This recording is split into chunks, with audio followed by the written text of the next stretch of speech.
The first thing she noticed was the silence. Not the peaceful kind, the hollow kind. The kind that wraps around you like plastic. The TV was gone. The coat rack was empty. There was a faint smell of bleach in the air, like something had been scrubbed out of existence. She stood in the doorway for a full minute, holding her heels in one hand, her phone in the other. The same phone she used to text me, "Just one drink. Promise face blowing a kiss," 3 hours earlier. The hallway light buzzed. One of the bulbs flickered. She didn't call out my name. Didn't ask where I was. Maybe deep down, she already knew. Her eyes scanned the living room, where the couch used to be, where our framed photo once sat on the shelf. Gone. The only thing left was a folded note on the dining table. She hesitated, took 3 cautious steps toward it. I had written it in Sharpie, big, all caps, no signature. "Don't wait for me ever again." That's it. For words. 6 years reduced to a permanent goodbye in black ink. And while she stood there, frozen, still in her lipstick and borrowed laughter, I was already 2 states away, driving through a fog I didn't ask for, gripping the wheel like it was the only thing left holding me together. But let me rewind. Not to the start of our relationship. That part doesn't matter anymore. Let me take you back exactly 5 days ago, when I found the receipt. 2 mojitos. 1 old-fashioned. 1 room key. Not a bar tab from a girl's night. A hotel bar. A boutique one. 5 minutes from her office. That was the first clue. The second? The way she came home with wet hair and no explanation. Said it rained. It hadn't rained in 3 days. I asked her casually, "How was work?" She said, "Exhausting." Then asked if we had any soy sauce. No eye contact. No warmth. She sat on the couch beside me and started scrolling through Instagram, laughing at memes. Meanwhile, my heart was racing like it was trying to outrun the truth. That night, I checked her browser history while she was in the shower. She had looked up, "How long does hotel scent stay on clothes? How to delete iPhone messages without backup." No, I didn't confront her. I couldn't. Because confronting her would mean she'd twist it. She'd cry. She'd accuse me of not trusting her. I've seen that movie too many times. So instead, I smiled. I made her tea. I even folded her laundry. And then I began preparing my escape. Quietly, methodically, like someone planning a heist on their own life. I sold my collectibles online. I opened a separate account. I told my boss I needed time off for a family emergency. I packed 1 bag. I scheduled a moving service for the items I actually cared about. On the night she said she'd be out with coworkers again. And when that night came, I watched her fix her eyeliner like she wasn't married. She hummed while getting ready. Even kissed my forehead. "Back soon," she said. I didn't say anything. Just watched her leave, heels clicking like a countdown. As soon as the door shut, I moved fast. By the time she got back from her quick drink, the apartment was a ghost. And I was gone. Her first call came exactly 6 minutes after she read the note. Not a message. A full-blown call. Straight to voicemail. No hesitation, no pause. Just her name lighting up my phone while I sat in a quiet motel room 2 counties away, staring at a ceiling that looked exactly how I felt. Cracked, dull, and barely holding together. She didn't leave a message. Not at first. But I watched the second call come in, then a third, like clockwork. And on the 4th try, she broke. Her voice was shaking. Not the "I messed up and I'm sorry" kind of shake, but the "I lost control and I'm mad you beat me to it" kind. "Everett, what is this? Where are you? What kind of joke is this? If you're trying to punish me, this is disgusting. Call me back right now." No apology. No guilt. Just control slipping through her fingers. I didn't answer.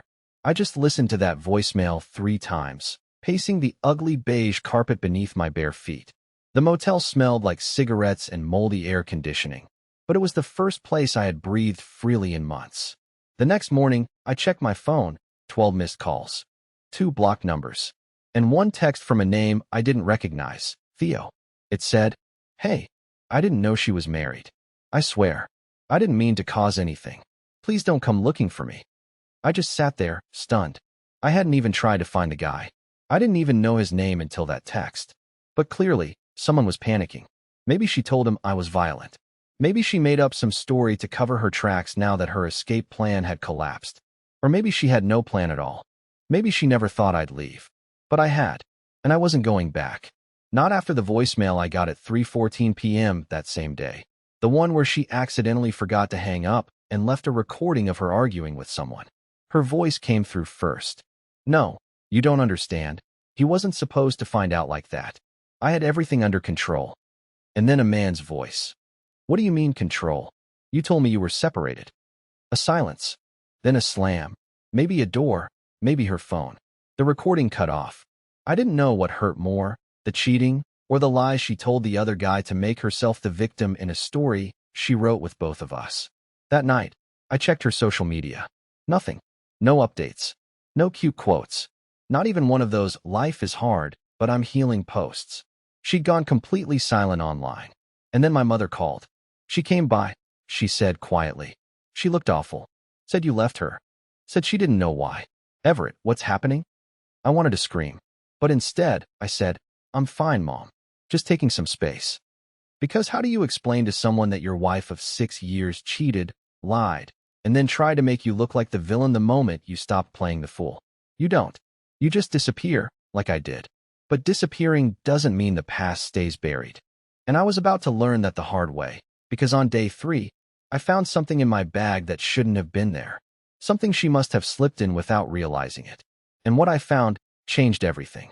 It was the 3rd morning since I'd vanished. The motel's air was stale, the coffee tasted like burnt cardboard, and I hadn't slept more than 4 hours in total.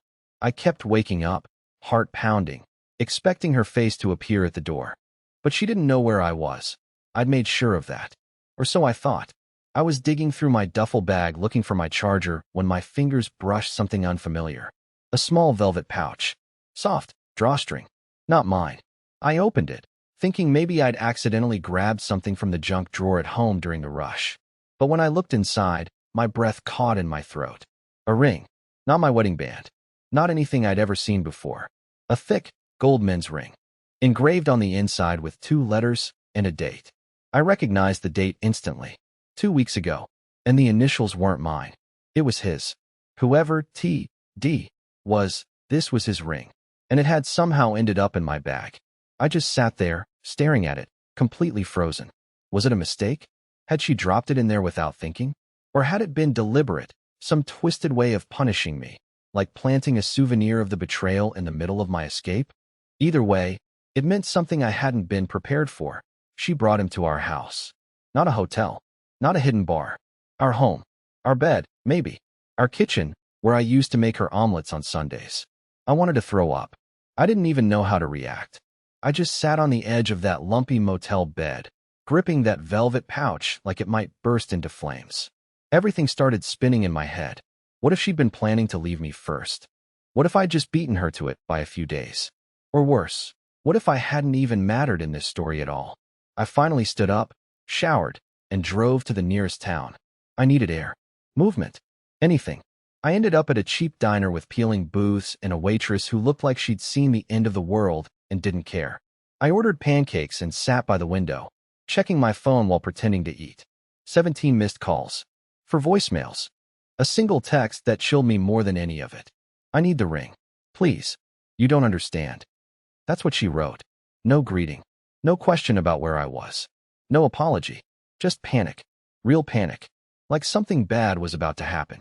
I didn't respond. I just stared at that message until the screen went dark in my hand. My pancakes went cold. The waitress asked if I wanted a refill, and I nodded without hearing her. And then the next message came in, not from her. From a new number. It said, "You don't know what you're playing with. Return the ring. No cops. No games." And that's when I realized this wasn't just an affair.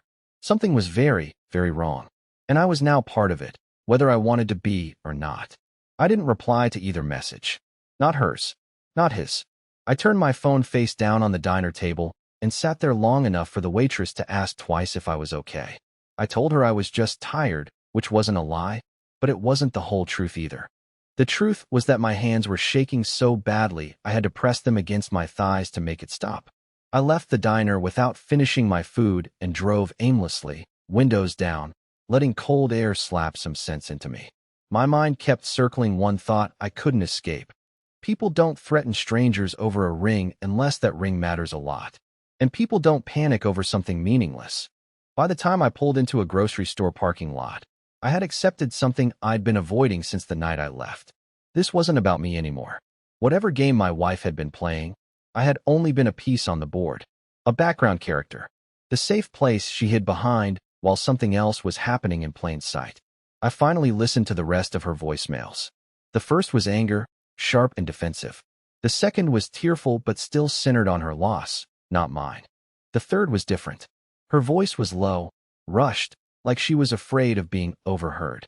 She said my name the way you say it when you're begging someone not to ask questions. You need to give it back, she whispered. Please.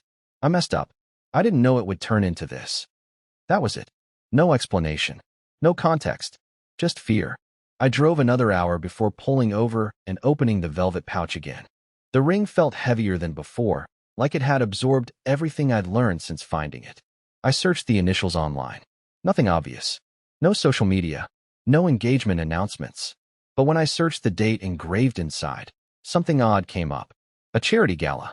Private. Invite only. Held at a downtown venue I recognized immediately. She had told me she was working late that night. My stomach sank. I remembered that evening clearly. She'd come home exhausted, heels in hand, makeup smudged, claiming the event had been a nightmare. I'd believed her. I always believed her. That night, she fell asleep before I did, phone locked, face turned away from me like she already belonged to someone else. I didn't realize it then, but that had been the night everything crossed a line that couldn't be uncrossed. My phone buzzed again while I sat there, parked on the side of a quiet road. This time it was a photo message. No text, just an image.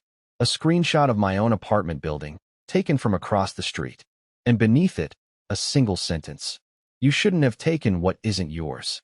I laughed, not because it was funny, but because something inside me finally snapped. I had spent years being small, being careful, being the quiet husband who didn't rock the boat. And now people I didn't even know thought they could scare me into fixing her mess. They were wrong about one thing. I wasn't protecting her anymore. And for the first time since all of this started, I wasn't running. I wasn't trying to be a hero. I wasn't planning revenge. I just wanted to disappear, to vanish quietly and let the pieces fall without me. But when a man sends you a picture of your own front door, suddenly silence doesn't feel like safety anymore. It feels like a target. I didn't go back home. I drove to the police station. I didn't tell them everything. I knew how that would sound. Hi, my wife cheated on me. And now some guy who left a ring in my bag is threatening me over it. Yeah, that doesn't exactly land like a criminal case. But I reported the message. The photo. Gave them the number. They took a report, told me they'd look into it. I could tell by the tone that it probably meant, unless someone's bleeding, this goes in a file and stays there. So I did what I always do. I handled it myself. I booked a week at a different motel under a fake name. Bought a burner phone. I even paid cash like I was in some low-budget thriller. And then I did what I swore I wouldn't do. I started digging into him. Whoever TD was, he wasn't just some random guy my wife hooked up with. He had resources, influence, maybe even people. And the deeper I looked, the more things started to click. A news article popped up. Quiet. Small town.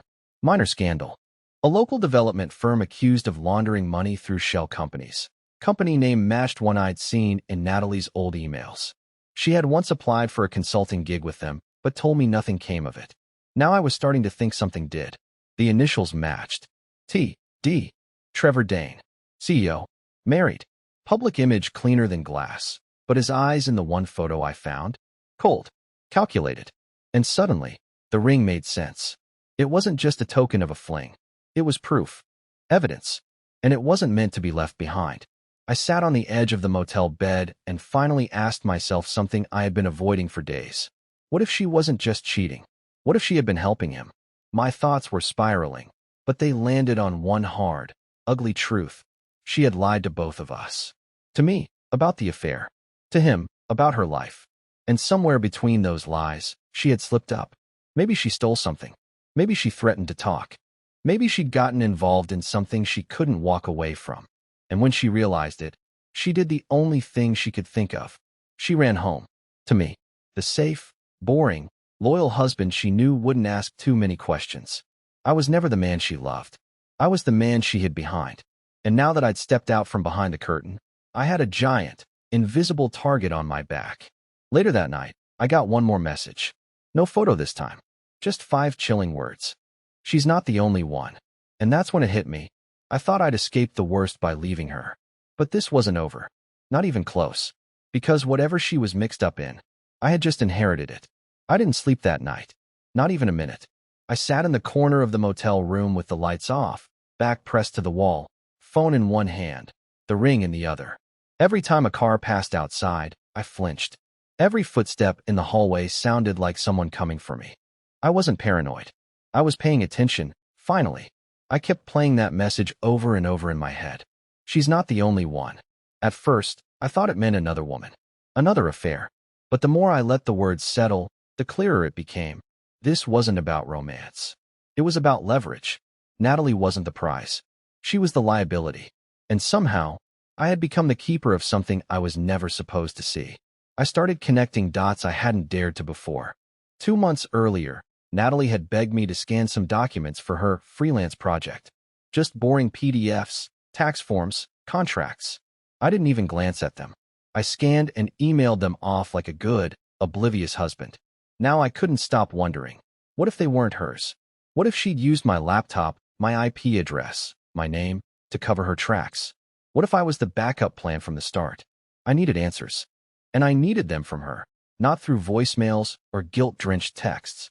I needed to see her face when I asked the question that had been burning in my chest since I left. What the hell did you drag me into? So I did something incredibly stupid. I went back. I didn't tell her. I didn't even go inside. I just parked across the street from our apartment building at 2:08 a.m., engine off, phone in my lap, watching the window that used to be mine. The lights were on. She was still awake. I waited. 10 minutes. Then 20. Then I saw it. A shadow moving past the blinds, pacing. She was talking to someone. Not on the phone. In person.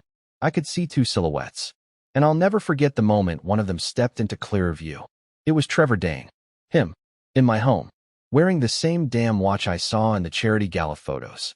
He wasn't yelling. He wasn't panicking. He was calm. Natalie, on the other hand, looked like she was unraveling. At one point, she threw her hands up like she was begging him to understand something. He shook his head, tapped the table with his finger, said something low and final, and then he left, not in a hurry, not like someone with something to hide, like someone who had already won. I stayed in the car another hour, watching her pace. Watching her cry, watching her look at her phone without dialing. And for a moment, I almost felt bad. Almost. But then I remembered. She never once called to say she was sorry. Never once tried to explain what really happened. She just wanted me to clean it up. To give back the ring. To make the danger go away without having to admit who she really was beneath all the charm and manipulation. And now I knew for sure. She wasn't the victim. She was the bait. I started the engine and drove off without letting her know I'd ever been there. Because the next move wasn't hers anymore. It was mine. By the next morning, something inside me had shifted. Not confidence. I don't think I've ever really known what that feels like. But a kind of cold steadiness.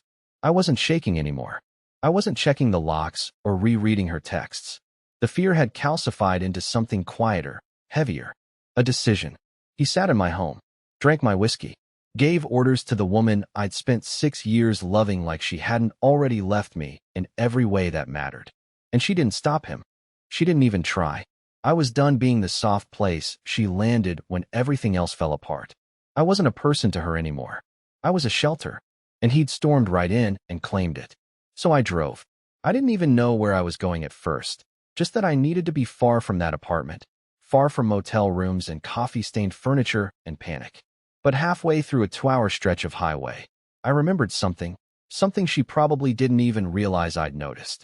2 weeks before everything blew up, she'd left her work bag in the back of my car. I remember offering to bring it up, and she panicked. Snatched it like I'd threatened her. Told me it had sensitive stuff inside. Contracts. NDAs. I thought nothing of it then, but I never forgot how her eyes flashed when I touched it. And by some miracle, or maybe fate, I had never returned it. It was still there, buried beneath an old gym towel and a windshield scraper I hadn't used in years. I pulled over on a dirt turnout, yanked the bag out, and dumped the contents across the back seat. First thing I saw, 3 flash drives. Unlabeled. Taped together. Second, a folder. Thick. Legal letterhead. A name I recognized. Trevor Dane Holdings. But this wasn't some glossy brochure. These were statements. Transfer records. Receipts from accounts routed through countries that don't ask questions. Dozens of them. And then, inside a sealed envelope, I found something that made my chest go cold. A handwritten note. Short. Coded. But the signature, unmistakable. His initials. TD.